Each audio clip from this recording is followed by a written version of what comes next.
गुफ्तगू का सिलसिला जारी रखते हैं, जिसका मौजू था वालिदैन की जिम्मेदारियां और नौजवानों के मसाइल। और चलते हैं अपने मेहमान की तरफ। जी मोहतरमा, अब तक आपने बताया कि बच्चों में जो डिप्रेशन है, जो शर्मीलापन है और पढ़ाई में दिल ना लगना, ये सारी वजह है बच्चों की तरबियत पे असर होता है। जो हुआ है बचपन में, उसकी जो तरबियत हुई है उसका ये नतीजा है।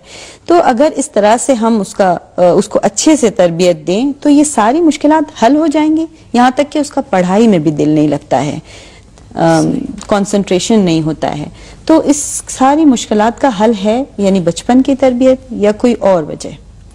जी, अक्सर हम यकीनन जवाब में यही कह सकते हैं कि मामूलन ऐसा होता है कि अगर घर में बच्चे को हकीर बनाया गया हो, उसकी इंसल्ट की जाती हो, जैसे अफसोस के साथ हमारे माशरों में होता है कि मेहमान के सामने, किसी के सामने, या लोग जैसे लेबल लगा देते, ये मेरा बच्चा है ही शर्मीला, ये बहुत बातूनी है, ये शरारती है, ये कह कर जी बिल्कुल, जबकि कहते हैं ये बहुत ही गलत आदत है वालिदैन की, हमें हरगिज इजाजत नहीं है।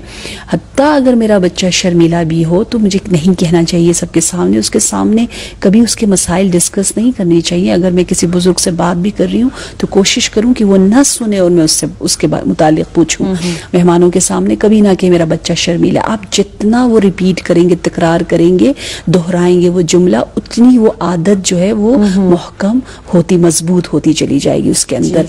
लिहाजा यकीनन हमारे रवैये अगर तब्दील हो जाए तो, क्योंकि वो अभी तक नौजवान है, बच्चा है, उसमें बहुत तब्दीली आ सकती है।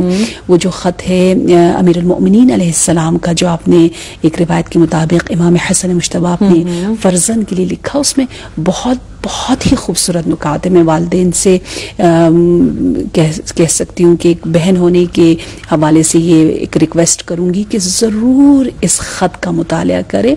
खत नंबर 31 नहजुल बलागा में, उसमें बहुत प्यारे अंदाज से मौला अमीरुल मोमिनीन यही फरमा रहे हैं कि क्योंकि मेरा बेटा अभी जवान है, इसलिए मैं बहुत जल्द बादर चुका, बहुत तेजी दिखा रहा हूँ, बहुत सुरअत के साथ, बहुत मुझे इस काम में उजलत है कि मैं अपने बेटे की जल्द तरबियत कर लूँ और जल्द तुम्हारे अंदर ये तमाम इस्लामी तालीमात के असरात नजर आए। जैसे कहते हैं कि अल इल्मु फिस्सग़र कन्नक्श अलल हजर, कि नौजवानी में, जवानी में, बचपने में जो वालिदैन सिखाते हैं, जो जिस तरह मोल्ड करना चाहे उसी तरफ बच्चे मोल्ड हो जाते हैं। तो काफी हद तक क्योंकि अल्हम्दुलिल्लाह मैं नौजवानों के साथ काम करती हूँ, क्रैश कोर्सेज वगैरह करवाती हूँ, तो मैंने बहुत देखा कि मैं जब उन्हें थोड़ा सा तशवीक करूँ, प्यार मोहब्बत से बोलूँ कि आप ये कर सकती हैं, मैं उनको जैसे फन खिताबत मिसाल के तौर पर सिखा रही होती हूँ, तो वो कहते हैं कि हमें आज तक किसी ने इतना यकीन नहीं दिलाया था। अच्छा, मेरे अंदर इतनी इस्तेदाद थी, मैं तो समझती थी मैं बहुत शर्मीली हूँ। मैंने कहा नहीं, आप किसने कहा आप इतनी शर्मीली है? तो हम अपने रवैयों के जरिए बहुत सी तब्दीली नौजवानी में ला सकते हैं, जितनी जल्दी हो बेहतर। जी, बहुत खूब, बहुत अच्छे नुकात आपने बयान किए। तो यानी वालिदैन से हम ये कह सकते हैं कि अगर वो अपने बच्चों के एतमाद नफ्स को बढ़ाना चाहते हैं, अपने बच्चों को दिलेर बनाना चाहते हैं, तो इन नुकात का जरूर इन नुकात पर ध्यान रखें और इस पर इन सारी चीजों पर अमल करें। अब अगला मरहला और अगला सवाल ये है जो बहुत ही जरूरी है आज के जमाने में। आजकल हम देखते हैं कि मीडिया का जमाना है, इंटरनेट का जमाना है, तो खासकर सोशल मीडिया जैसे इंटरनेट है, फेसबुक है, व्हाट्सएप है, इन सब चीजों को किस हद तक हम अपने बच्चों को आशना करवाएं और इसकी क्या हद है, क्या हुदूद है? बिल्कुल, सबसे पहले वालिदैन को खुद पता होना चाहिए, वो इस्तेमाल करें, देखें, उनकी आशनाई कामिल होनी चाहिए। क्योंकि आजकल के बच्चे जब ये देखते हैं कि वालिदैन को कुछ नहीं पता और ये मना कर रहे हैं, इन्हें क्या पता इसके क्या फायदे, सही है, तो वो इसका मिसयूज, गलत इस्तेफादा कर सकते। लेकिन वालिदैन अगर इतनी जहमत कर लें, देखिए जहाँ परवरदिगार आलम बार बार कुरान में अपने साथ वालिदैन का जिक्र कर रहा है कि मेरा एहतराम करो, वालिदैन का एहतराम करो, मेरा शुक्रिया अदा करो वालिदैन, तो इतनी इज्जत क्यों दे रहा है? मुफ्त में तो नहीं दे रहा।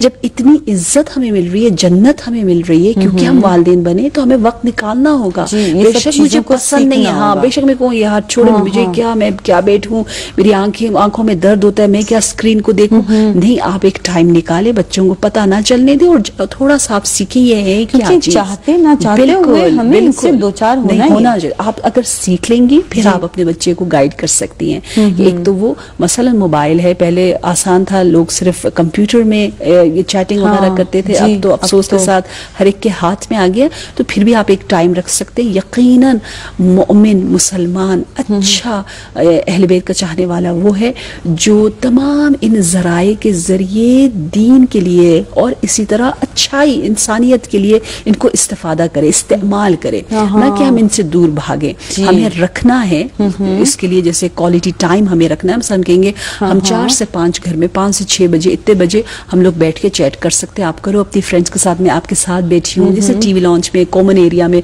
बैठ के ज्यादा करें, रूम्स में ना दे। बस अगर आपको पता है आपका टीनेजर है, आप स्मार्टफोन उसको रूम में ना दे। अगर आपको लग रहा है कि वो मिसयूज कर रहा है, आप कहें आप बिल्कुल इस्तेमाल करो, आप ये इस्तेमाल करो, आप सर्च करो, आप रिसर्च करो, आप देखो मेरे साथ, कभी बैठ के साथ होमवर्क करें, बाप कभी बैठा हो, बड़ा बहन भाई कभी बैठा हो, अगर कोई बुजुर्ग साथ हो और वो बैठ के सारी साइट्स खोल रहा है, रिसर्च कर रहा है, देख रहा है, अपनी जो भी प्रोजेक्ट्स वो कर रहा है, तो वो इस्तेमाल। हाँ, ये फ्रेंड्स के साथ बात कर रहा है, चैट करे, रिश्तेदारों के साथ स्काइप पे बैठा है, बात करे, जो भी कर रहा है कर ले, कोई बात नहीं, लेकिन अकेले में उसको देना इजाजत ना दे और आप उसको फुर्सत ही ना दे। ये वक्त का इख्तिताम हुआ, लेकिन बहुत अच्छे नुकात आपने बयान किए कि किस तरह से ये मुश्किलात को माँ बाप जो है वो हल करें।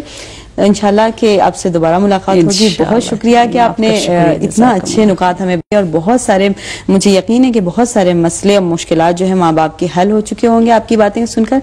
हम आपकी दोबारा शुक्रगुजार हैं। अमरीन, हम आपके भी शुक्रगुजार हैं कि आपने इतनी अच्छी खबरें हमें दी हैं हमारे नाजरीन को। जी नाजरीन, हमारे प्रोग्राम का वक्त खत्म हो रहा है और मैं अपने इस प्रोग्राम का इख्तिताम करती हूँ इस दुआ के साथ कि अल्लाहुम्मा अज्जिल वलीकल फरज, खुदाया अपने वली के ज़हूर में ताजील फरमा। जी नाजरीन, दोबारा आपसे मुलाकात होगी बहुत जल्द। तब तक के लिए अल्लाह हाफिज।